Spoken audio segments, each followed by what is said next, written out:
नमस्कार सांग माने मु होची शिवानी आपण मानक शिवानी संतोष लाइफस्टाइल रे बहुत बहुत स्वागत करछि। तो आपण मानक पई मु गोटे आज वीडियो नै के आछि जोटा कि आज हला सांब दशमी पूजा। तो केमिति मु पूजा करली चलंतु देखिबो।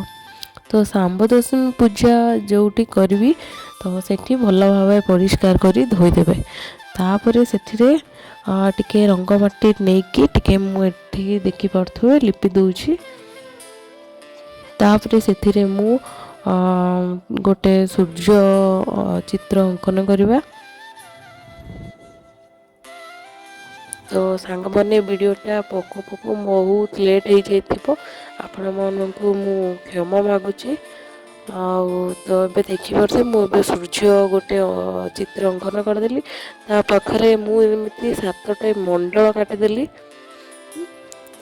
जोटी आपण माने मुरजर नहीं चाउल रे देबे चाउल को चाउल रे चित्र अंकन कराबो।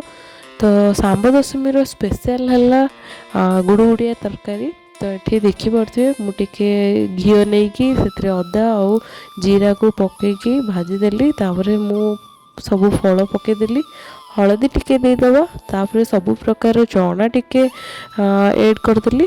तो ये टमाटो भी देदेली तापर जीरा गुंड को मु देदेली लंका गुंड टिके देदेली लुण देदेली से तापर मु एथिरे सीटी मारदेवी गोटे दीटा तापर आमर बनीगला घांट तरकारी माने सांब दशमी रे तो मेन है गुड़गुड़िया तरकारी आ गोटे बुढ़ा चकुली। तो ये देखी पारे मु बुढ़ा चकुली बनाऊँगी। तो आमे जेपरी जानी सूर्य होउछंती सकल शक्तिर आधार। तो से सांब दशमी पूजा सूर्य को करा जाए। तो देखी पड़ते गुड़गुड़िया तरकारी गला बुढ़ा चकुली भी खाईगला। एबे चलतु भोग पाई मुझे देखी पड़े रेडी करदेली। तो ये देखु मु सबू नहीं गली। तो ये देखी पड़े गोटे आम साइड रे सब तुलसी गछ पाखरे ही करा जाए। तो ये गोटे पीढ़ा नेली तो से गोटे बाली को आनिकी मु धोई करी रखी ताकू एबे मु लिंग प्रस्तुत कराला। तो ये देखी पड़े गोटे गुआ नेली से गंगा पानी धोईकी गोटे गुआ को रखीदेली। सांब दशमी रे गोटे गुआ लगे आउ पौष रविवार भी आउ गोटे गुआ लगे दुईटा गुआ लगी थाए।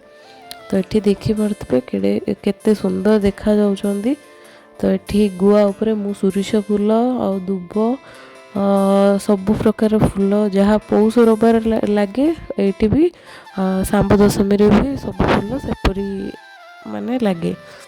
तो सांग माने आम साइड रे 7टा मुआ 7टा साकर एमती पूजा होता है।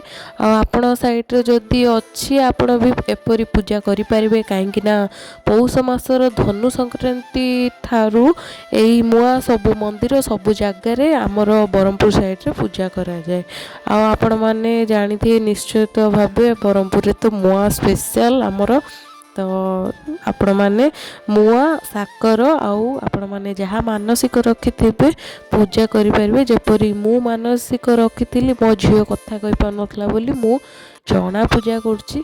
आप जो माने जो मानसिक रखिथिबे ताहा पूजा करि परिबे। एई पूजा रे एमिति ही पूजा करा जाए। आ रहूची संग माने नमस्कार जय जगन्नाथ।